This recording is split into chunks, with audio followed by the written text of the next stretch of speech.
Olá, começa agora mais um Questão Política. Hoje comigo Rosana Barroso, filiada ao Partido Comunista do Brasil, militante do União Juventude Socialista e ex-presidente da União Brasileira de Estudantes.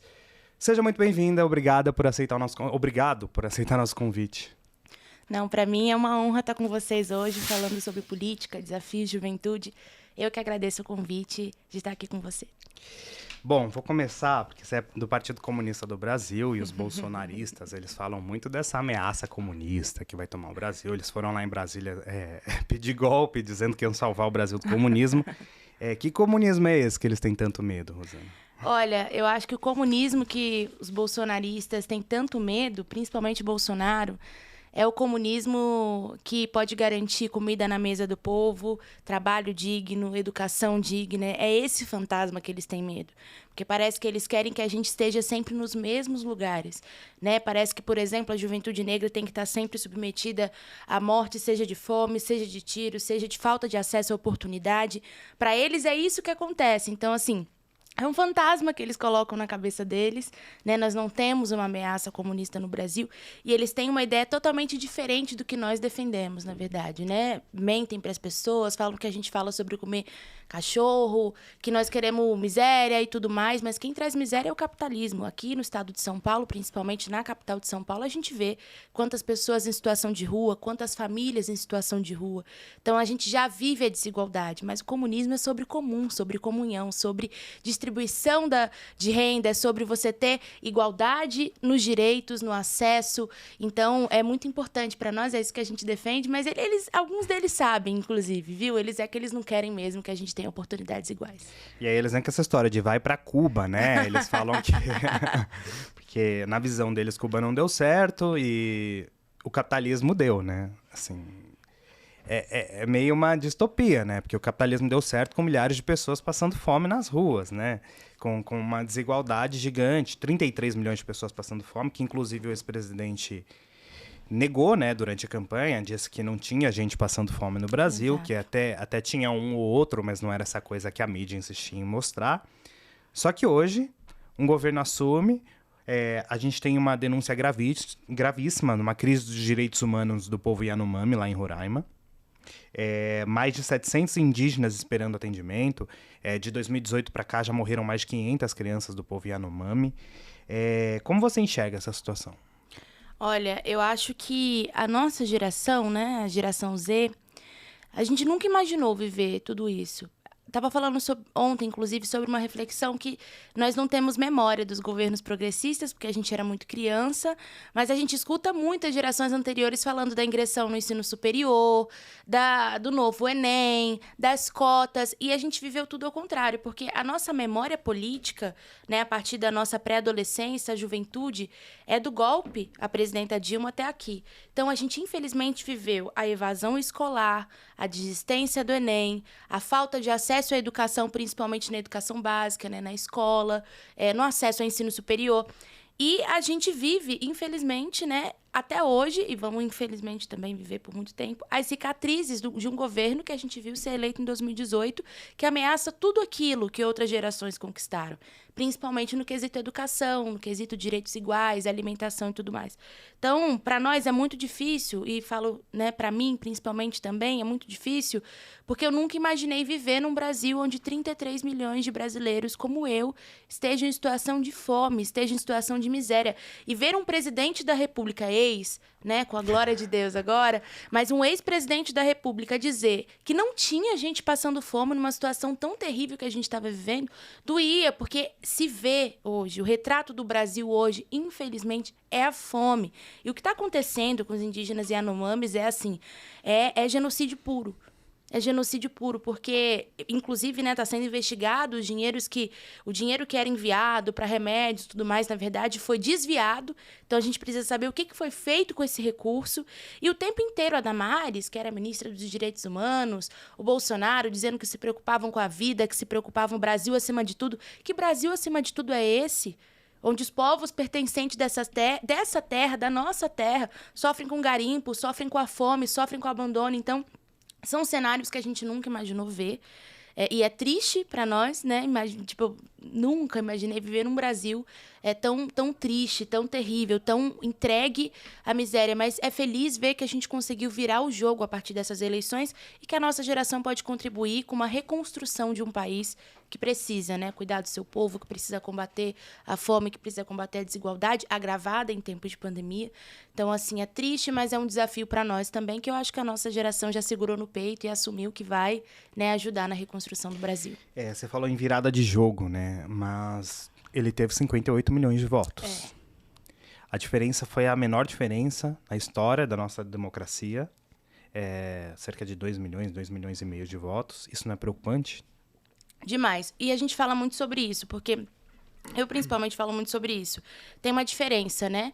Nós vencemos o Bolsonaro nas eleições, mas nós ainda não vencemos o bolsonarismo, né? Ter 58 milhões de votos faz parte dessa seita que pode ser, inclusive, considerada, né, o mais bizarro possível, que é o bolsonarismo, os bolsonaristas. Eles conseguiram implantar no Brasil, né, uma coisa assim que eu nunca imaginei. Eu nunca imaginei ver pessoas tão frias. Eu nunca imaginei ver pessoas desejando a morte de jovens negros.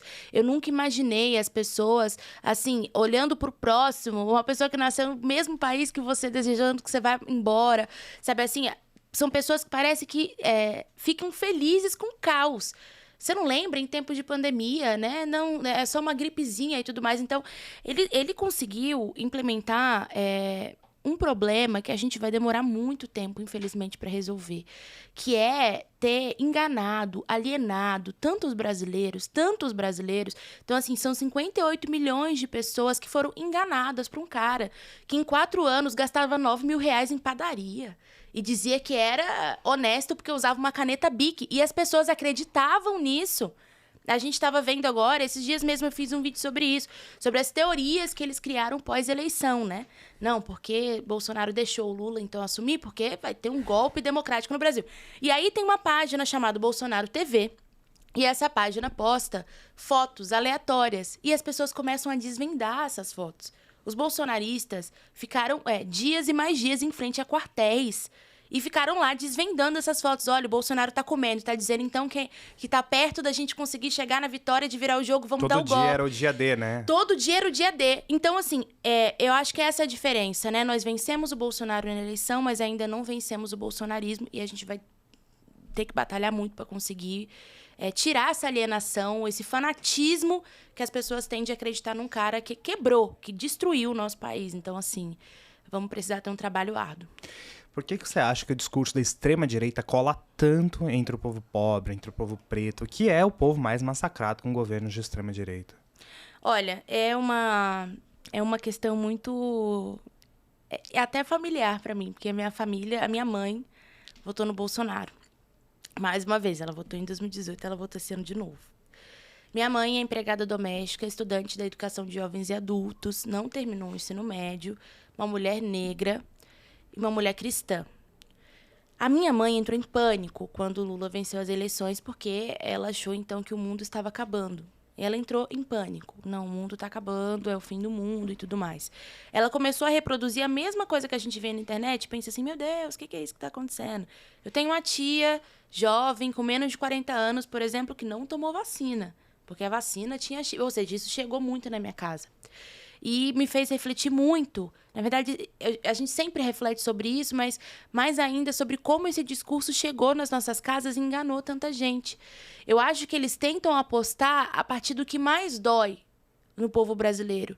E tentam apostar também a partir, por exemplo, da própria falta de educação. A gente sempre fala isso, né? O governo não dá educação porque a educação pode derrubar um governo.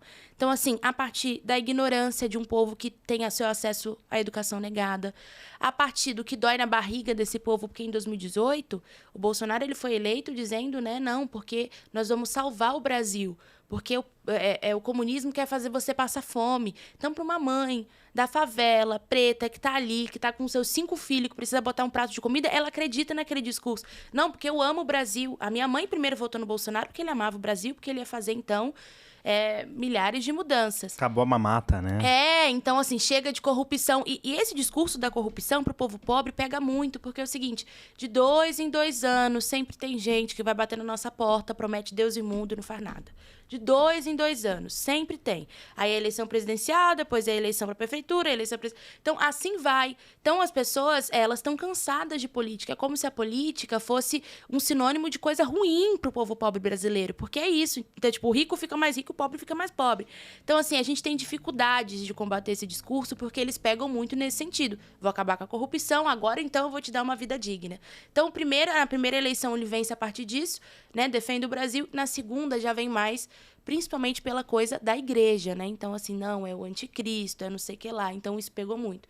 Então, eu acho que a gente tem algumas dificuldades, assim, de conseguir desmascarar essas pessoas que entram de 2 em 2 anos nas nossas periferias, que mentem para o povo brasileiro, que enganam esse povo, porque são essas as pessoas que transformam a política num sinônimo de coisa ruim. Porque a política não é ruim, ela é um meio de transformação da vida do nosso povo, mas a partir dessas pessoas é que se torna uma coisa ruim, né? Então, são muitas dificuldades e eu acho que principalmente a nossa dificuldade de desmascarar, enfim. Eu acho que isso que cola, sabe? O combate à anticorrupção que nunca acontece, né? Esse discurso falso e um discurso que acaba sendo cristão também, assim, que amedronta as pessoas, que é o fim do mundo e tudo mais. Então, eles têm feito isso também, eu acho que é isso que tem colado bastante. A gente pode ver até que o ministro do Meio Ambiente, que defendia desmatamento, que disse que ia aproveitar a pandemia para passar a boiada, que foi pego em escândalos de corrupção, foi eleito. A ministra Damares Alves, que gastou cerca de 70 e tantos milhões com guindaste no Ministério da Mulher e dos Direitos Humanos, foi eleita. Assim, essas pessoas, apesar de um desempenho muito ruim, elas foram avalizadas pelas urnas. E parece que tudo que a gente viveu numa pandemia, assim, quase 700 mil mortos, de nada funcionou para que esse governo perdesse a força, né? Sim, e eu acho que é uma coisa legal da gente pensar é o seguinte, uma reflexão também que é muito importante. A nossa geração, ela já nasce num país que vota. A geração dos nossos avós, dos nossos pais, não. Então, é muito recente a democracia no Brasil, o seu direito de votar. Então, muita gente, principalmente o povo pobre do nosso país, não entende o que é votar.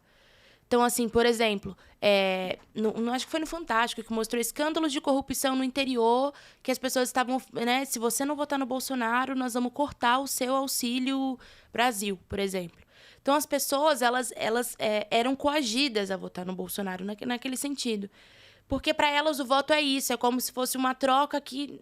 na hora, sabe assim? Então, o que justifica pessoas com escândalos de corrupção serem eleitas, como Damares, como Ricardo Salles? Eu acho que tem duas coisas. A falta de informação que chega nessas famílias, porque a informação não chega na favela, pouco se chega. Isso quando se tem tempo de assistir, né? Porque o trabalhador brasileiro não tem tempo nem de respirar, né? É condução que tem que pegar, é casa de madame que tem que arrumar. E a segunda coisa é a história recente da democracia brasileira. Então, as gerações anteriores a nós, nossos avós, nossos pais, não sabem o que é isso, qual que é o papel de votar direito, sabe assim? Então, chegou aqui, me deu uma cesta básica agora que a comida, sabe, que a fome tá batendo no meu estômago, então é a coisa mais fácil. Então, assim, eu acho que eles se aproveitam também dessa situação. Eu acho que é uma coisa que a gente também tem que analisar. Essa história recente da democracia, o que é votar, a importância do voto, porque, assim, eles compram votos adoidado, mentem para o nosso povo e a falta de informação, falta de entendimento também da importância do voto acaba que faz com que as pessoas, né, mais necessitadas principalmente votem em pessoas como a Damares e Ricardo Salles. Mas aí eu acho que é questão histórica, questão de desigualdade que nós precisamos nos desafiar a resolver.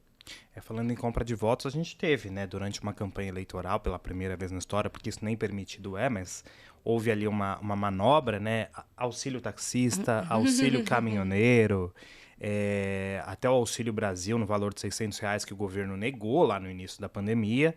E, inclusive, era um governo que dizia que ia acabar com tudo isso, porque a gente tinha que ensinar a pescar e não dar o peixe, né? Não, o Bolsonaro, ele se perdeu no personagem algumas vezes, né? Ele foi eleito defendendo uma coisa, no meio do caminho precisou defender outra, no final foi defendendo outra, né? Porque essas manobras que eles tentaram fazer, inclusive ele pegou, na verdade, todos os programas meio que já existentes e trocou de nome, né? Igual a transposição do Rio São Francisco, que ele foi lá, olha, eu sou o grande salvador da pátria. Inclusive, os comentários que eu mais recebo quando algum convidado diz que o Bolsonaro nada fez por esse país levou água pro Nordeste. Então, e olha que contraditório, porque essas pessoas que votaram no Bolsonaro em 2018 falavam isso, que era mamata. Aí agora, para tentar defender ele, não, mas ele criou o Auxílio Brasil, tipo assim. Então, assim, é uma... Eles tentam se explicar de uma forma que não funciona. E outra coisa, nós precisamos parar de falar isso. Auxílio emergencial foi o Bolsonaro que deu, mentira. Quem aprovou o auxílio emergencial foi o Congresso Nacional. O Bolsonaro não queria o auxílio emergencial. Quem garantiu amparo para as famílias pós e durante a pandemia foi o Congresso Nacional, os deputados, as deputadas, principalmente de esquerda, que planejaram, que pensaram saídas para garantir que o povo não morresse de fome. Mesmo assim, o governo foi negligente a ponto de entregar um Brasil com 33 milhões de brasileiros nessa situação. Então, assim, ele não foi da ideia do Bolsonaro bonzinho que pensou em como ajudar, não foi. Inclusive, nós queríamos um outro valor para o auxílio emergencial, né? E não conseguimos passar, porque o Bolsonaro queria menor ainda do que já era. Na verdade, ele nem queria. Então, assim, não foi isso. Mas as pessoas, elas não conseguem entender, elas não chegam à informação. Então, parece que o Bolsonaro é o grande salvador da pátria. Por exemplo, a gente aprovou o Fundo de Manutenção e Desenvolvimento da Educação Básica, que é o Fundeb. Né? O Fundeb é extremamente importante para as escolas. Só existe escola pública se existe Fundeb. Então, assim, é uma coisa importantíssima. E o Fundeb se inspirava em 2021. Nós precisávamos aprovar um novo Fundeb e que ele fosse permanente, para que a gente não precisasse passar por isso de novo. O Bolsonaro foi contra. Ele tentou desgastar o texto 1000 vezes. 1000 vezes. A gente, assim, teve que lutar muito, muito, muito, muito para ele conseguir sancionar uma coisa, porque, tipo assim, ele tentou destruir tudo. Depois que a gente conseguiu aprovar, por uma pressão de anos, aí ele foi lá, olha, como eu sou bonzinho, sancionei o novo permanente Fundeb. Tipo assim, um texto que nós escrevemos, uma coisa que nós construímos, uma luta que nós garantimos. Ele só sancionou porque não tinha mais para onde fugir, porque a gente cercou ele. Mas ele tentou acabar com o texto. Então, assim, né? Às vezes o presidente assina ali uma coisa ou outra, mas não é a ideia dele. Então, o Bolsonaro nunca teve pensamento de política pública, né? Quem teve, quem aprovou foi o Congresso, foi o Senado, foi para ele sancionar. Muitas das vezes ele não tinha como fugir, mas também teve outros projetos que ele não assinou. Por exemplo, que garantia absorvente nas escolas públicas do Brasil inteiro. Primeiro ele não assinou, depois a gente pressionou tanto que ele teve que assinar. Diz que não tinha dinheiro, né? Mas o orçamento secreto foi liberado. Tinha muito dinheiro. Então, assim, né? Ele não pensou política pública. Essas pessoas que ficam porque o Bolsonaro não pensou. Quem pensou foi o Congresso Nacional, né? Foi a Câmara dos Deputados, foi o Senado, foi o movimento educacional, foi, né, a população. Então, assim, ele foi obrigado, em algumas situações, a assinar coisas porque não tinha como. Ou ele ia viver, dormir e acordar com manifestação na porta dele. Então, assim... Então, a nossa pressão nos levou a algumas vitórias, né? Auxílio emergencial, novo permanente Fundeb, internet para 18 milhões de estudantes e por aí vai. Ele não assinou nada porque ele é bonzinho. Pelo contrário, ele tentou acabar com todos esses projetos antes de serem aprovados no Congresso Nacional.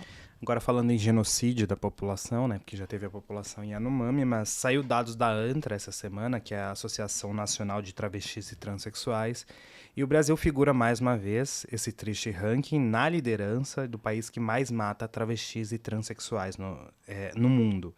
E como a gente pode interpretar essa triste constatação? Olha...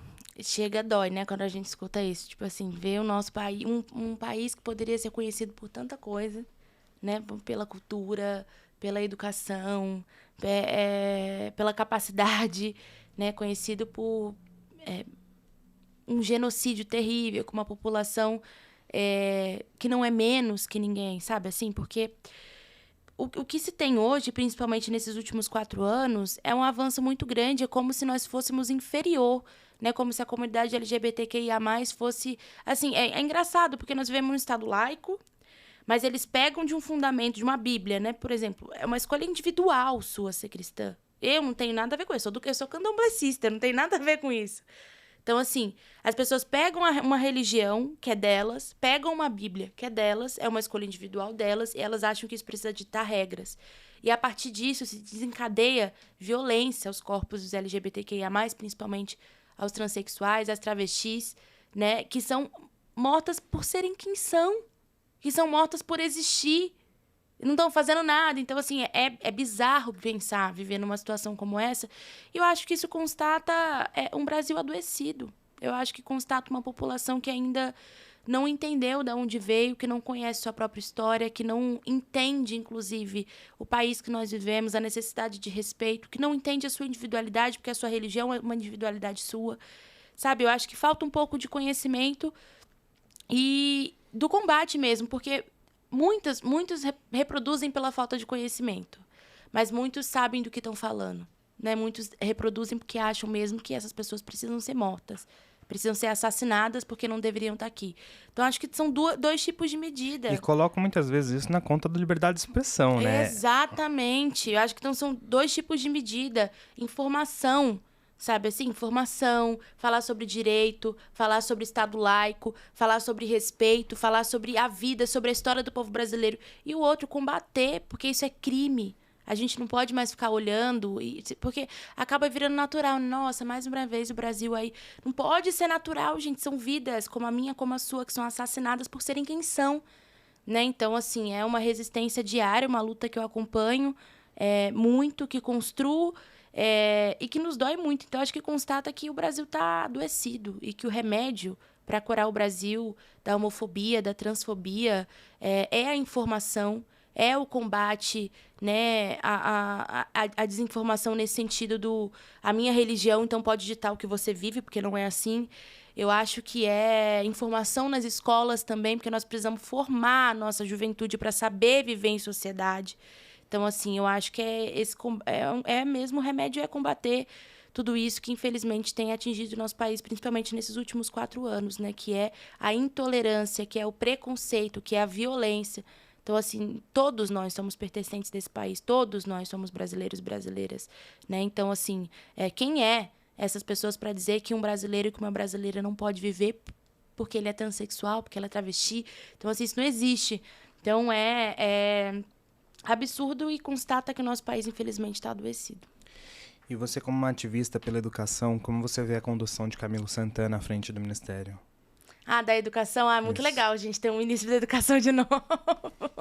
Muito bacana, porque, olha, nos últimos 4 anos, a gente não teve, assim, não receberam os estudantes do Ministério da Educação.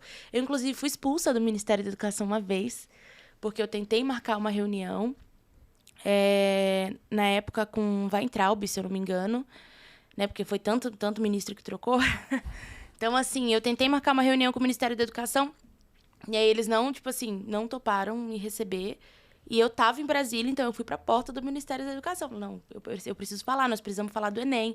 Na época ainda estava aquele impasse do adia ou não adia o Enem, muitos problemas, falta de garantia de segurança para os estudantes fazerem a prova. Então eu fui para a porta do Ministério da Educação e eu fui expulsa. Me deixaram numa sala, apagaram a luz da sala, desligaram o ar-condicionado. Tipo assim, é para você ir embora, ou então você vai ficar aqui dentro de uma sauna, praticamente isso. E muito calor, e aí eu saí daquela sala, não vou embora. Então, eles me tiraram do Ministério da Educação, né? Porque o ministro estava no prédio, mas não topava me receber. Não queria saber dos estudantes, não queriam falar sobre Enem e tudo mais.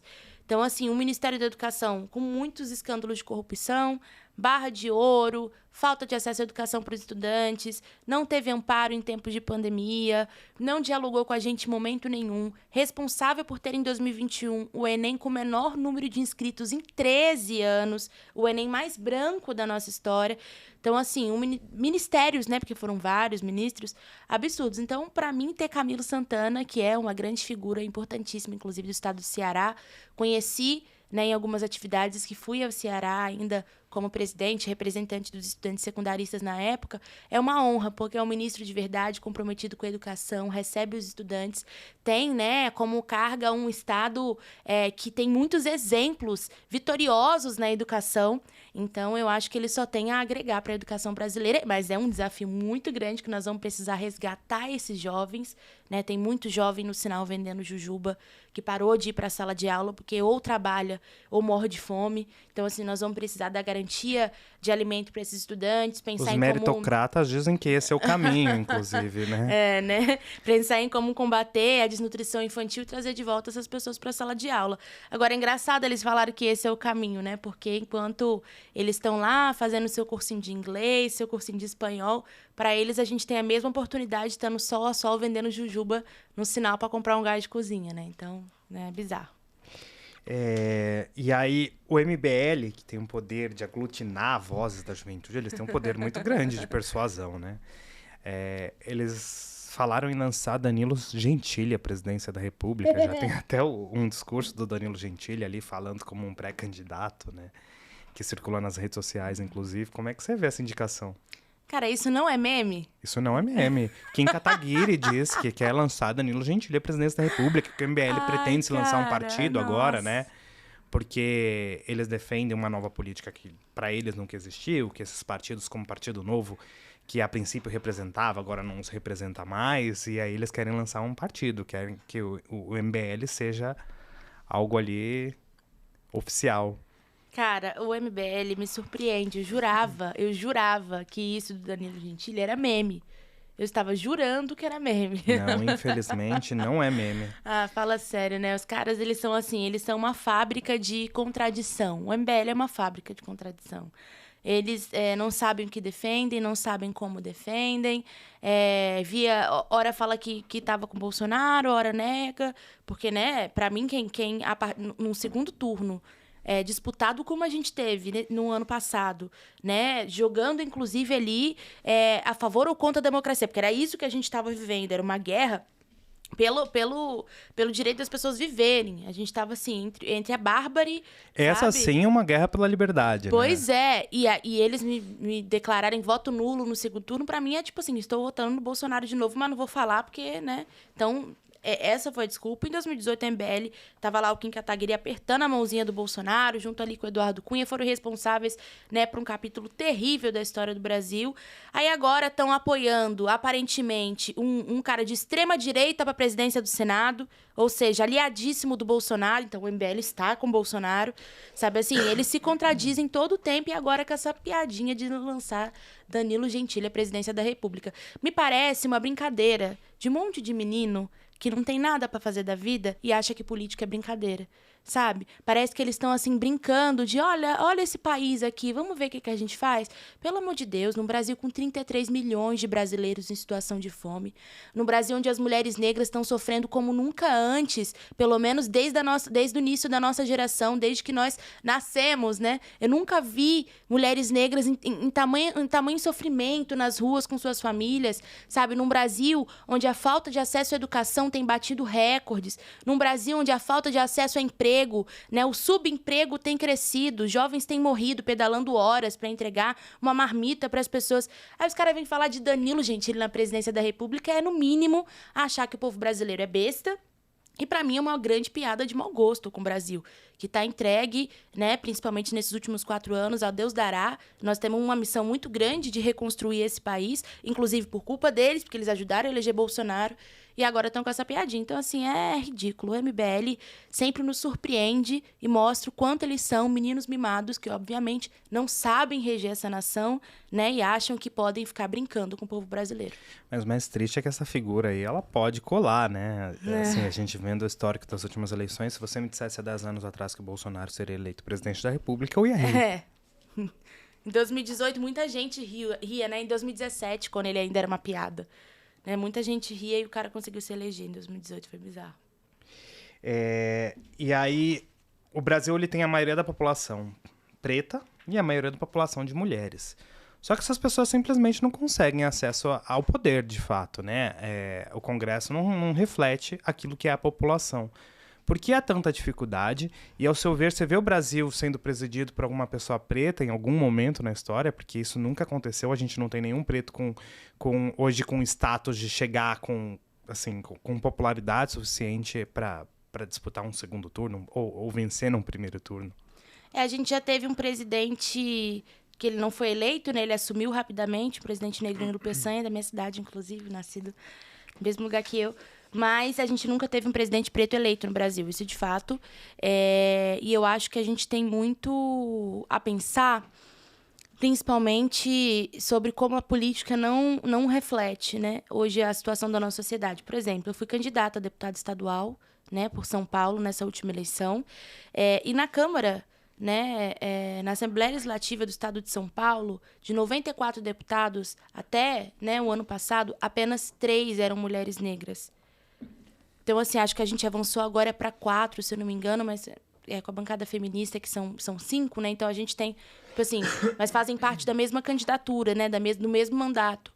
Mas pensa, de 94 deputados no estado de São Paulo, 3 são mulheres negras. Como pode isso? O que isso reflete?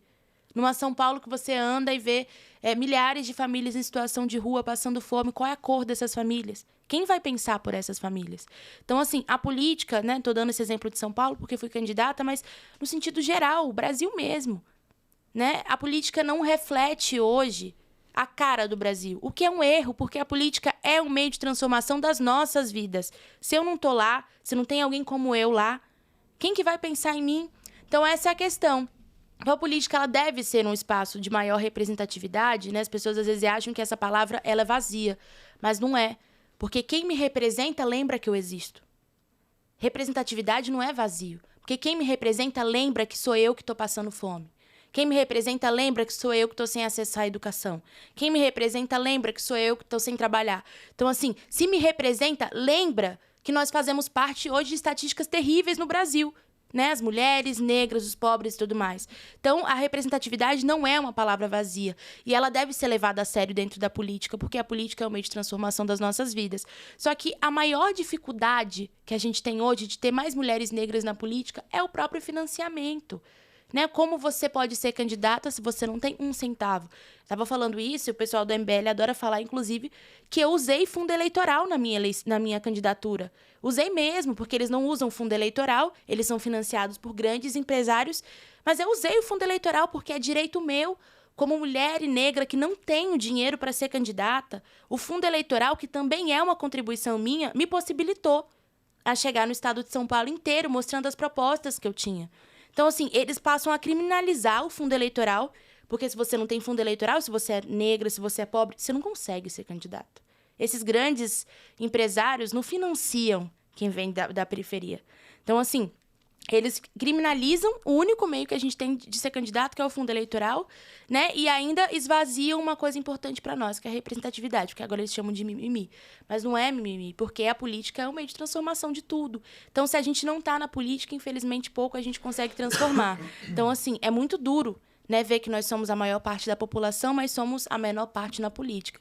Então, assim, é uma reflexão e provocação, né, que nós precisamos nos incomodar. Se você está num espaço político e você olha para o seu lado e só tem homem branco, se incomode. Se você está no espaço da política, você está numa reunião, você olha para o seu lado, só tem gente velha, se incomode.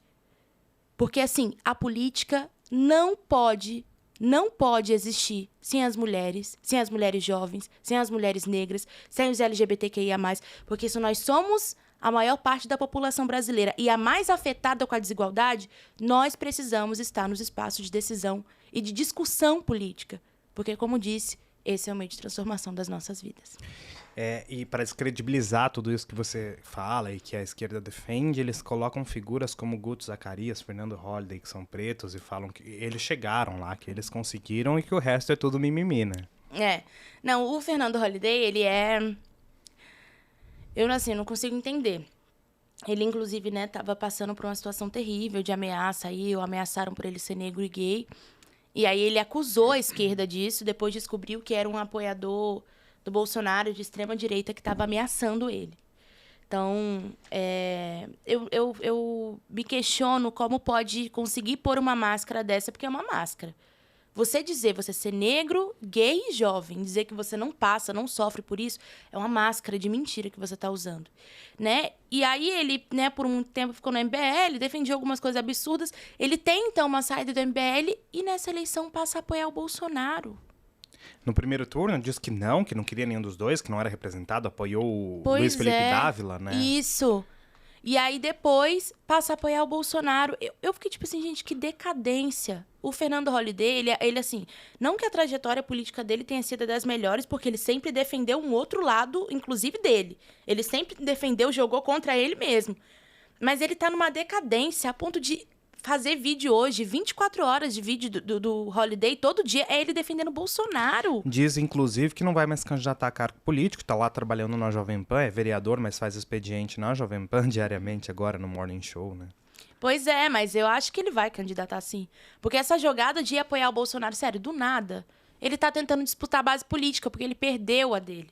Ele saiu do MBL, então ele perdeu a base política dele. Saiu do MBL, depois foi pro Novo também, não ganhou. Pois é. Então, assim, ele perde a eleição, continua vereador e tá sem base política. Então, assim, ele vou jogar contra mim mesmo, mas eu vou tentar aqui mais uma vez ser candidato. No meu olhar, é isso. Porque, assim, é uma decadência, sério mesmo. Ele só fala sobre isso. Ele só posta vídeo para defender Bolsonaro. Então, assim, é terrível. Eu acho que é uma máscara muito bem colocada para uma pessoa ter estômago de defender contra a própria vida dela. Assim, só pode ser teatro, não é possível. O que você acha dessa política armamentista que foi implementada no último governo? Eles dizem que isso até pode trazer mais segurança para a mulher, que é a melhor arma contra o estupro, contra o assédio, inclusive, que acontece diariamente. Eu falei sobre isso esses dias, né? Agora, tudo que acontece... Lula, hoje faz um mês, né? Que Lula tomou posse como presidente da República. Mas agora, tudo que acontece, as pessoas ficam assim, faz o L. Olha aí, tá tendo assalto, faz o L. Até a soltura da Suzane Richthofen, que cumpriu 20 anos de prisão. Agora é Lula, faz o L. Faz o L, faz o L. Então, e aqui na capital de São Paulo tem aumentado muito, né, o número de assaltos, de furtos e tudo mais. E as pessoas ficam comentando, faz o L. E eu gravei um vídeo essa semana falando sobre isso, mas peraí, o aumento do furto de armas aumentou no governo Bolsonaro. Foi no governo Bolsonaro que teve esse aumento. Não existe isso de falar faz o L porque tá tendo violência na sua cidade. Deixa eu lembrar, o Lula faz hoje um mês de presidente empossado. O Bolsonaro foi presidente 4 anos e foi ele que incentivou a compra de armas, né? Quem não conseguia comprar, roubava, porque foi, assim, um escândalo de furto de armas, de bala, de materiais. Foi um escândalo disso. Foi ele que, inclusive, nunca investiu nada nas polícias, não agora só como presidente da República, como deputado federal. Bolsonaro não teve um projeto, gente. Não teve uma proposta para quem ele sempre diz defender. Então, assim, ele acabou com a segurança pública. Ele acabou com a segurança pública. Principalmente nesse discurso aí. Então, compra uma arma que você consegue se defender. E aí a gente está vivendo, assim, num cenário de guerra. Hoje nós estamos vivendo num cenário de guerra. É violência atrás de violência. Aqui mesmo na capital de São Paulo. Eu não lembro nem qual é o nome do prefeito, porque ele não aparece, não coloca o rosto dele, ninguém nem lembra quem é. É um cara que no segundo turno apoiou o Tarcísio de Freitas, candidato do Bolsonaro ao governo de São Paulo. E aí vem me dizer que tá tendo assalto na capital de São Paulo, é culpa do Lula? Cadê o prefeito? E São Paulo foi governado por quase 30 anos pelo PSDB, né? Pois é. Então, assim, cadê o prefeito? Cadê o apoio aí que ele tinha do Bolsonaro? Cadê essa defesa aí da polícia? Porque eu não vejo investir 1 centavo na polícia. Então, assim, esse aumento, essa falsa ideia de ter uma arma que você estará seguro, é mentira. E nesses 4 anos isso foi provado. Né?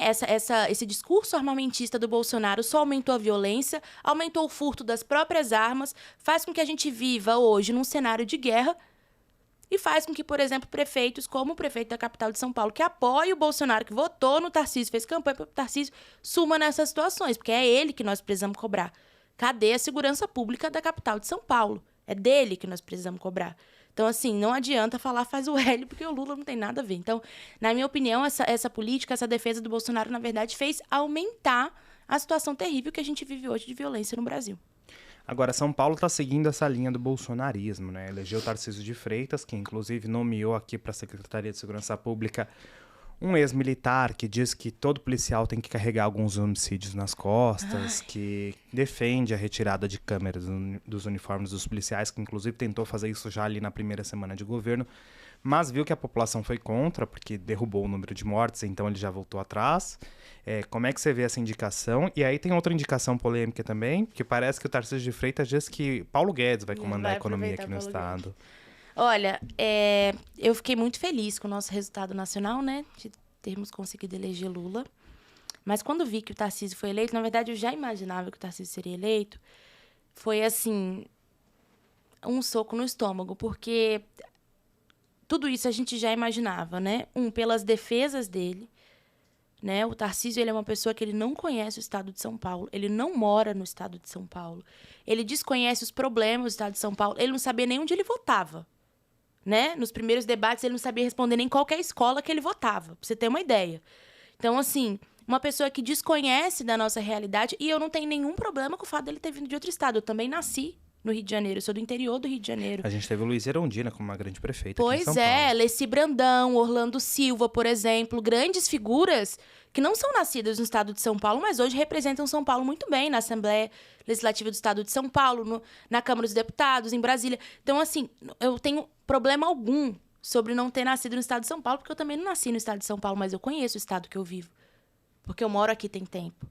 Então, assim, ele desconhece essa realidade, foi eleito para dirigir São Paulo e traz para cá exatamente a política que ele defendeu no governo Bolsonaro. Então, assim, essa proposta de tirar a Câmara dos uniformes, ele já tinha falado abertamente num debate, o que é um absurdo, o que, mais uma vez, nos coloca, né, digo nós, a juventude negra, em situação de vulnerabilidade, porque isso diminuiu as mortes. Se não tem uma câmera, assim, olha, é terrível o que acontece com a gente, à toa, o tipo de violência, o tipo de genocídio que a gente sofre. Então, assim, previne a vida do policial, previne a vida da população. Então, assim, não tem por que tirar. Ele defendeu coisas absurdas, mas absurdas assim mesmo, falava nada com nada. E agora, numa entrevista, diz que eu não posso deixar um quadro como o Paulo Guedes para fora. Eu preciso aproveitar o Paulo Guedes em São Paulo. Sério mesmo? Olha a situação que dá emprego, do Brasil. né, na verdade. Olha a situação do Brasil. O cara entrega um Brasil mergulhado no agravamento da desigualdade social, mergulhado na fome, no subemprego, na falta de acesso à educação, e aí quer trazer esse cara para São Paulo. Então, assim, é terrível. E a gente vai ter que ter muita força para enfrentar tudo isso, porque eu acho que serão nomes terríveis nesse governo do Tarcísio. Acho que ele não vai fazer nenhum esforço de diálogo com a população, com os movimentos sociais, pela característica do que ele defende, sabe? E acho que ele traz, infelizmente, todas as experiências ruins que nós tivemos nos últimos 4 anos para o estado de São Paulo. Então, assim, infelizmente, o estado de São Paulo tende a piorar com o Tarcísio eleito governador, e a gente vai precisar, assim, os movimentos sociais, digo, né? Com muita força conseguir combater, porque eu acho que ainda a gente não viu 1% do absurdo que ele vai tentar propor para o nosso estado. Como mulher, como é que você vê esse último ano? A gente teve aí um aprofundamento, mas não sei se é bem um aprofundamento, porque eu acho que o debate era feito de forma bem rasa com relação à legalização de aborto. A gente teve o Ministério dos Direitos Humanos expondo uma menina que foi estuprada e abortar, tentando proibir, fazendo protestos. Como é que você vê essa questão aqui no Brasil? Olha, eu acho que tudo que aconteceu, né, nesses últimos anos com as mulheres brasileiras foram tantas faces de violência que eu não consigo te dizer como que a gente conseguiu superar, sabe? Porque eu acho que foram violências, assim, absurdas, né? Primeiro que ter a Damares como ministra dos Direitos Humanos das Mulheres era um absurdo, porque ela fazia exatamente o que a gente estava falando agora, né? Ela pegava uma religião dela, uma crença dela, individual, e achava que então tudo deveria se adequar àquilo no Brasil. Né? E ao mesmo tempo que esse discurso, por exemplo, da defesa da vida, da defesa das crianças, caíam por terra, né? Caíam totalmente por terra, porque inclusive na eleição teve aquele escândalo lá das meninas, né, de 14 anos que o Bolsonaro disse que pintou um clima para entrar na casa dessas meninas de uma forma assim totalmente absurda. Então, assim, eles tinham esse discurso, né, eu defendo a vida. Mas enquanto a Damares falava, eu defendo a vida, os indígenas e a Yanomami estavam morrendo de fome, e a gente está nessa situação aí. Enquanto ela falava, eu defendo a vida, Bolsonaro estava lá dizendo que pintou clima com meninas menores de idade. Enquanto ela falava, eu defendo a vida, quantas foram as crianças que morreram com desnutrição infantil, que pararam de acessar a educação? Quantas foram as meninas? Quantas são as meninas em situação de rua hoje, com suas famílias, porque perderam emprego, porque perderam... Então, assim, é uma defesa mentirosa da vida. Eles não defendem a vida. Eles não defendem a vida. Porque a vida das crianças que estão nas ruas passando fome, eles não estão nem aí. A vida das crianças indígenas não importa também. Então, assim, a defesa da Damares é tentar implementar o que ela acredita num país inteiro, que é laico. Então, assim, eu acho que foi muita violência que nós sofremos nesses últimos 4 anos. Nós tivemos um ministério que não nos representou em nada, que tudo que podia jogar contra a vida das mulheres jogava, que usou da sua fé individual para querer implementar algo, né, geral, assim, para as pessoas, que não entendeu casos... Aquela menina que foi exposta, para mim, foi uma das maiores dores, assim, né? Uma criança exposta daquela maneira, com grupos de orações na frente do hospital, sabe assim? Então, assim, é desumano. O que a Damares fez à frente do Ministério dos Direitos Humanos, né? É desumano. O que ela fez à frente, né, desse ministério, que era um misto ali, junto com o Ministério das Mulheres, é desumano. Então, foi violento e, na minha opinião, ela não defende vida coisa nenhuma. Ela defende que a fé dela seja implementada e que todos sejam obrigados a aceitar o que ela decidiu individualmente aceitar, que é a fé cristã dela. Porque se ela defendesse a vida, ela teria visto a situação dos indígenas Yanomamis, teria visto a situação das crianças que estão fora da sala de aula, teria visto a situação das meninas que estão em situação de rua, ela teria visto essas situações. Porque quem defende a vida olha para o próximo, olha ao seu redor e se incomoda com a desigualdade. E ela nunca fez isso. Agora a gente tem o nome de Michele Bolsonaro sendo alçada ao posto de postulante do bolsonarismo à presidência da República. Ela voltou ao Brasil, ontem estava no jantar com o PL, com Valdemar da Costa Neto, agora deve ser presidente do PL Mulher, deve ganhar um salário de R$39 mil, que inclusive o partido não explicou de onde vai tirar, porque as contas estão bloqueadas. Esse nome te assusta? Como é que você vê? Você acha que ela chega com força aí para uma disputa? Porque o Bolsonaro, muito provável que não esteja com direitos políticos garantidos, ou esteja preso ou inelegível. Como é que você vê? Olha, a Michele Bolsonaro, para mim, é uma grande personagem. Ela é uma grande personagem bem assessorada. Porque ela teve, nesses 4 anos, vários tipos de imagem de acordo com o que ela queria passar, né? Isso digo imagem física mesmo, pelo cabelo, pelos tons de roupa e tudo mais. Por que eu estou dizendo isso? Porque ela tentou passar para o Brasil a imagem de uma mulher submissa ao seu marido, uma mulher cristã e que tudo mais, e que essa é a imagem que nós precisamos ter no nosso país. Eu nunca vou me esquecer de um discurso que Bolsonaro fez em Brasília, né, beijando a Michele, falando que ela era princesa, alguma coisa nesse sentido, assim, diminuindo ela nesse sentido do relacionamento deles. Eu falei, nunca vou esquecer, mas eu esqueci a palavra que ele falou, assim. Mas é porque me marcou muito, né? Na época, ele beijou ela e falou, maridos, alguma coisa nesse sentido, né? Como se ela fosse menor. E aquilo viralizou porque, então, parecia que eles queriam passar que essa era a imagem, né? Lembra? O Bela Recatada do Lar. Uhum. Então, assim, ela traz, nesses últimos 4 anos, algumas imagens que tenta disputar ali com a sociedade, com a população brasileira, do que é certo, qual é o modelo certo de mulher no Brasil, sabe? Até então, tentaram assim, rivalizar com a Janja, né? Agora, durante a campanha. Então, exatamente. Então, eu acho que ela é um grande personagem. Eu acho que ela é um grande personagem... principalmente porque eu não acredito que ela seja essa figura submissa, pelo que rola mesmo nos próprios bastidores, né? Como representante dos estudantes, eu fui muito a Brasília. Então, assim, é muito diferente as relações. Agora também apontam que eles estão em crise, né? Ela volta, ele fica no exterior, ele talvez saia do partido, ela fica. Então, assim, eles estão sempre em crise, é sempre uma... Eu não acho que ela é uma grande pessoa santa, não, sabe assim? Então, eu acho que ela é um personagem, eu acho que ela vai jogar mesmo pro povo isso. Vai continuar com esse personagem de mulher cristã. Na campanha eleitoral, viajou a igrejas e chorava, né? Teve, inclusive, um discurso que ela falou, não olhem para o meu marido, votem nele, mas votem por mim. Ou seja, né? Olhem para mim, mulher recatada do lar, que representa o lar brasileiro, sabe assim? Então, eu acho que ela vai continuar nessa trajetória. Acho que ela pode ser um grande nome de aposta deles aí, porque, né? Enfim, mulher e conseguiu convencer algumas pessoas, mas acho que é um grande personagem que nós precisamos olhar com cautela, né? Porque não acho que ela é burra, acho que ela é muito inteligente. Tem acho até que ela algumas coisas a explicar, rasteira. né? Um depósito aí do Queiroz na conta. Pois é, acho que ela é muito rasteira e a sua família e ela sempre estiveram envolvidas em escândalos de corrupção. 89 mil reais do Queiroz e tudo mais, ela sempre esteve envolvida. Isso desde quando o Bolsonaro era, né, deputado federal e tudo mais, ali quando eles se conheceram. Então, ela sempre esteve envolvida. Então, para mim, é o grande personagem que faz parte do mesmo grupo, que é corrupta igual, que deseja o mal pro Brasil, mas que vai tentar jogar mais uma vez essa imagem de bela e recatada do lar e de moça da igreja, como se essa fosse a cara da mulher brasileira, né? Então, assim, é uma contradição uma pessoa como essa dizer que defende as mulheres, porque eu nunca vi a Michele Bolsonaro falar sobre as mulheres negras que estão em maior parte em situação de fome, né? Que são a maior parte em situação de fome hoje no Brasil. Então, nessa estatística de fome, qual é a cor? Né? Quem são? Qual é o gênero? São mulheres negras. São famílias chefiadas por mulheres que estão em situação de rua. Nunca vi ela falar sobre isso. Então, é contraditório, mas acho que ela vai jogar aí nessa disputa de eu sou bela recatada do lar, moça da igreja. E eu acho que pode colar, sim, em muitos lugares, infelizmente. Agora, essa personificação política pode perder 2 grandes personagens para as próximas eleições. Porque o Lula, não é certeza, se candidata a mais 4 anos, até pela idade, ele mesmo fala sobre isso. Há quem defenda que ele tente mais um mandato, há quem diga que não.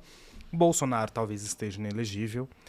E aí a gente tem gente tentando ser postulante, né? A própria Michelle Bolsonaro e, por outro lado, Simone Tebet. O que você acha dela? Olha, eu acho a Simone um quadro muito importante para a democracia brasileira. Eu acho ela uma grande defensora da democracia. Acho que nós temos divergências de pensamentos, muitas, inclusive, muitas divergências. Mas eu acho que a Simone teve um papel louvável nessa eleição. Acho que ela foi uma mulher forte, acho que ela foi uma mulher decidida. Acho que ela contribuiu muito para a vitória do Lula no segundo turno. E acho que ela tem, sim, um compromisso muito grande com a democracia brasileira, sabe? Acho que ela tem, enfim, papel muito importante mesmo na nossa política. Ela entrou de um tamanho, né, para ser candidata e saiu 10 vezes maior, né? Não que ela não fosse já uma figura muito importante da política brasileira, porque a Simone sempre foi uma pessoa importante, né? Então, assim, apesar das diferenças, convicções diferentes, defesas diferentes, né? Eu acho que a Simone tem um papel importantíssimo, sim, para o Brasil. Acho ela uma ótima figura. Não sei, né, como seria um cenário, por exemplo, a presidência da República. Nesse sentido, tenho refletido muito também sobre isso, né? Será que o Lula vai ser candidato de novo? Diz ele que não. Então, quem seria, né, uma indicação de Lula à presidência da República daqui a 4 anos? Será que Alckmin vem candidato? Enfim, será que a gente vai ter, enfim, pelo lado do Bolsonaro, Tarcísio, né, candidato a presidente? Não sei. Então, tenho pensado o Zema, também. Né? Tem o Zema também. O Zema já está em campanha, inclusive. Então, eu tenho pensado, assim, é como se fosse um joguinho de dama, né? De vez em quando eu fico pensando também quais seriam os lugares. Enfim, tenho algumas dúvidas sobre isso também. Acho que a gente ainda não conseguiu entender muito bem essas próximas figuras. Mas sobre a Simone, eu acho que, assim como ela foi uma excelente candidata, ela também seria uma excelente candidata daqui a 4 anos. E apesar das divergências, acho sim que ela é uma figura muito importante para a política, para a democracia brasileira, porque ela é uma grande defensora da democracia e isso é inegável. Agora, pelo campo da esquerda, como você avalia a última campanha de Ciro Gomes, que atacou muito o PT, atacou muito a esquerda, enfim, tentou colar ali votos com a direita? Olha, o Ciro sempre foi uma figura que eu sempre tive muita admiração pelo Ciro, porque eu acho que o Ciro é uma pessoa muito inteligente. O Ciro Gomes tem projetos, assim, incríveis, ele escreve seus planos de governo como ninguém. Eu acho que ele tem um projeto sempre completo. Acho que ele é sempre completo nas formulações sobre o Brasil, sobre desenvolvimento. Então, eu sempre gostei muito de acompanhar essas formulações do Ciro, apesar de nunca ter votado no Ciro. Sempre gostei muito de acompanhar as formulações dele, o que ele pensava, porque ele sempre foi muito inteligente para falar de Brasil. E ele tem um projeto incrível de desenvolvimento. Só que de alguns anos para cá, o Ciro desandou de uma forma que eu acho que ele está irreconhecível para muita gente.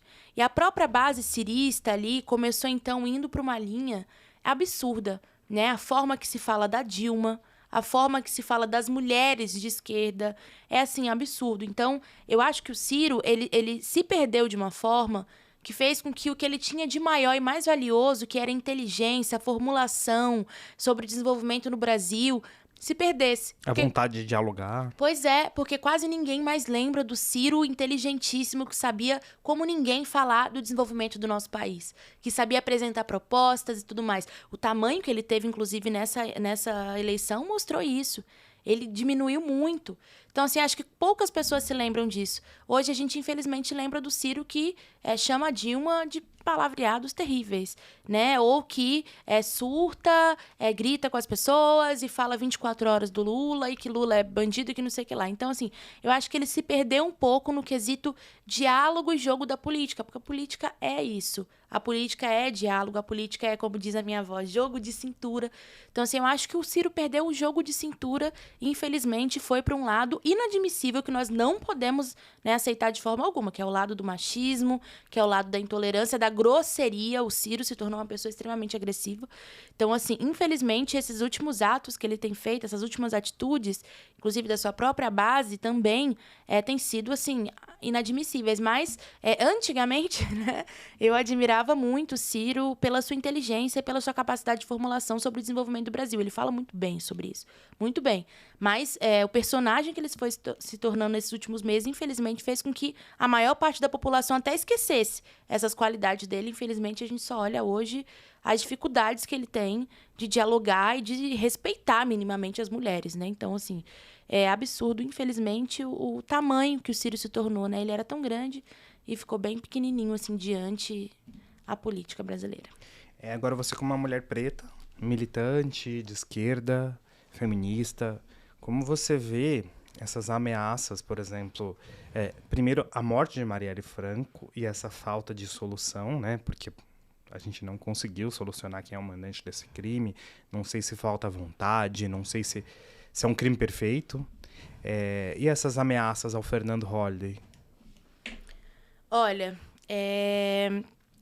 sobre Marielle, né? Para mim, a questão da Marielle é muito dolorida, porque eu lembro até hoje, a gente estava num fórum social mundial, na Bahia, e a gente estava todo mundo sentado, assim, e a gente soube pelo jornal, do nada, a notícia, Marielle Franco é assassinada no Rio de Janeiro.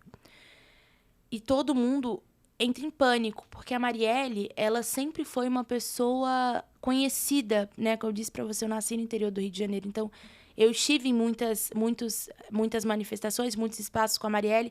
Na época, a gente teve a ocupação do Instituto Federal, lá da minha cidade. A Marielle mandou foto pra gente, mandava vídeo, sabe? Então, ela sempre apoiou muito. Então, a Marielle era uma pessoa muito próxima dos movimentos sociais, sempre.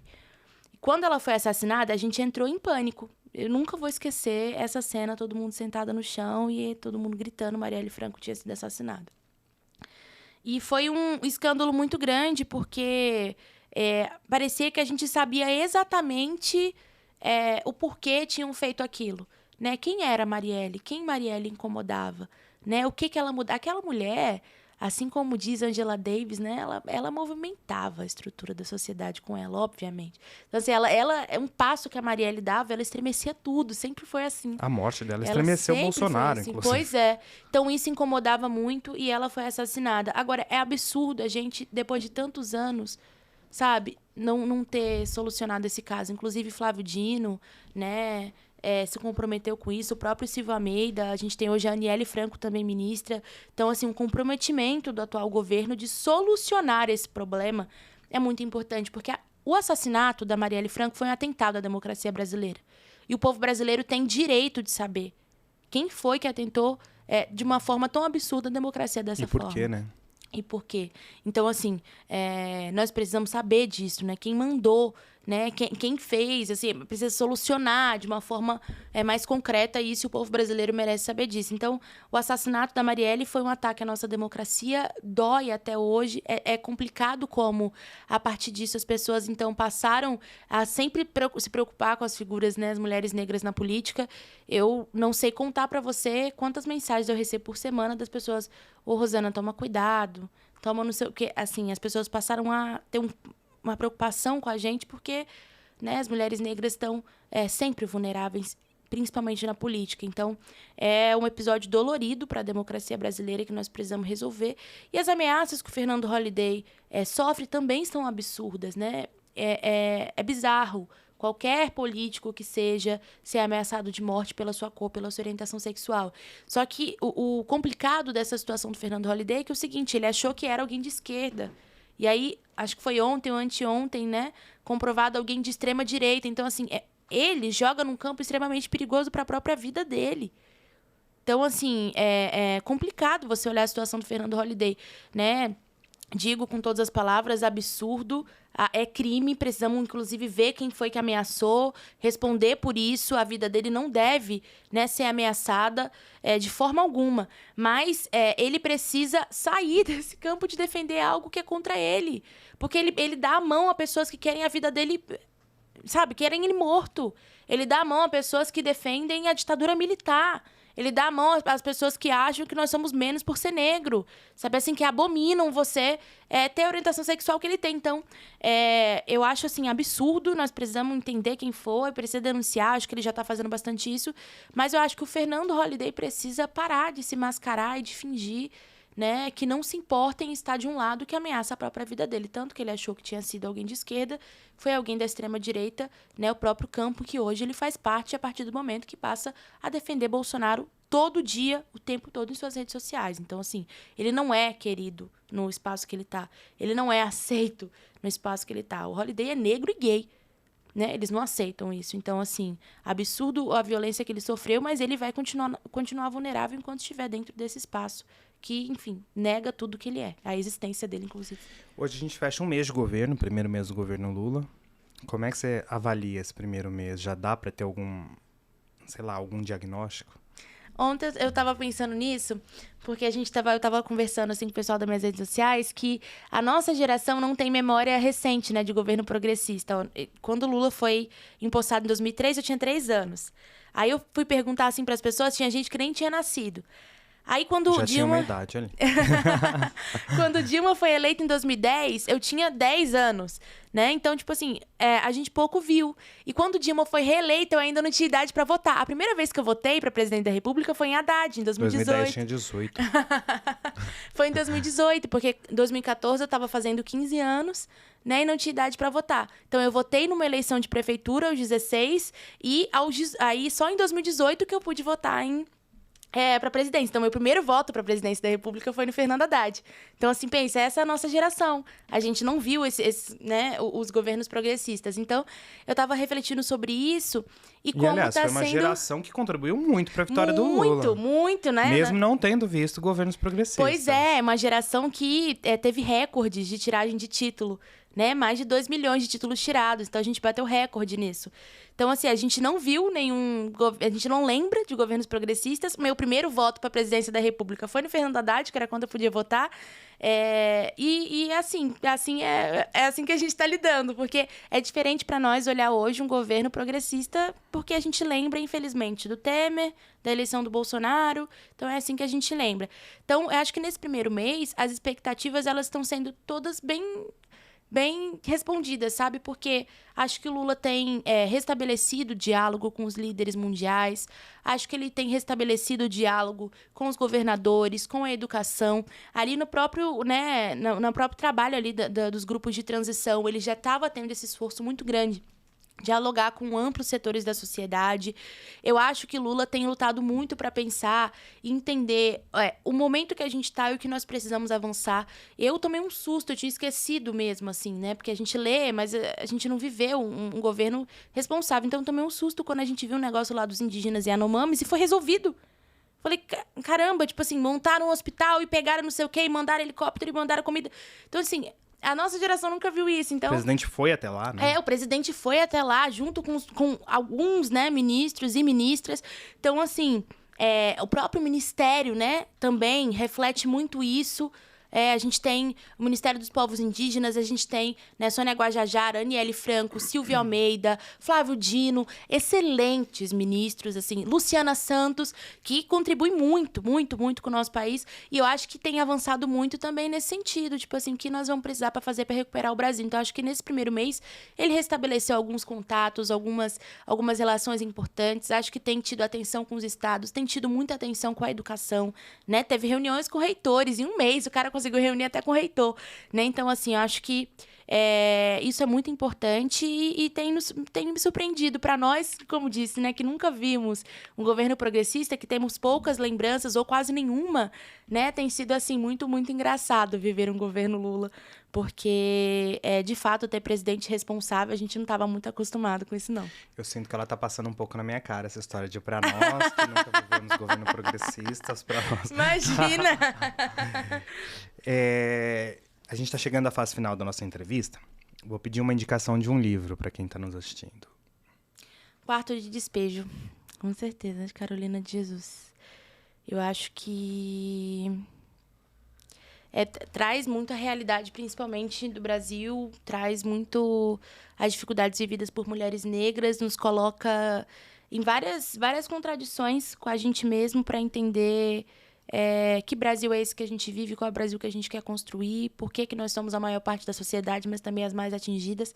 Então, acho que esse é um livro excelente, assim, para você ler um relato pessoal de uma mulher negra que muito contribuiu, sabe? Eu gosto bastante, acho que é um livro que provoca um pouco, nos desafia a pensar a mudança de um país inteiro.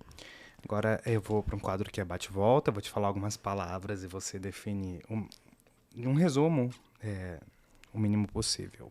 Lula.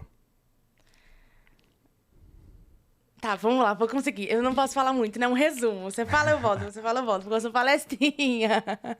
Tá, vai. Vou tentar fazer uma palavra, tá? Tá bom. Lula, né? Lula, presidente.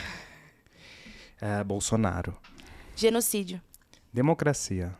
Essencial pro povo brasileiro. Feminismo. Luta pela igualdade. Esquerda. Campo importante pro avanço do país. Mulher. Resistência. Aborto. Saúde pública. Quero te agradecer mais uma vez por ter topado participar da nossa entrevista. Enfim, foi muito, muito legal. Acho que consegui aprender bastante. Acho que isso aqui é uma troca. Muito obrigado. Onde as pessoas te encontram nas redes sociais, inclusive, seu espaço para falar. Eu que agradeço. É sempre muito bom falar sobre política. Para mim é uma honra estar com vocês hoje. Dizer que quem quiser acompanhar a nossa luta, construir um pouco, né, dessa nossa batalha pelo Brasil é muito importante. Mesmo de casa, mesmo na sua rede social, todo mundo pode contribuir, né? É um desafio conjunto a reconstrução do Brasil. Então, quem quiser encontrar um pouco da luta, né? Meu Instagram é Rosana, escreve com Z, rosana.barroso. Meu TikTok também é a mesma coisa, né? E por lá a gente pode trocar uma ideia, construir essa luta, apresentar para vocês esses desafios que a gente tem. Mais uma vez, muito obrigada. Fico muito feliz de poder ter falado um pouco dos desafios que a gente tem para o próximo período. Já te espero de volta, hein? Convite aceito. A você que nos assistiu até agora, muito obrigado. Peço que se inscreva nos nossos canais, nos busque nas redes sociais e continue acompanhando o podcast Questão Política.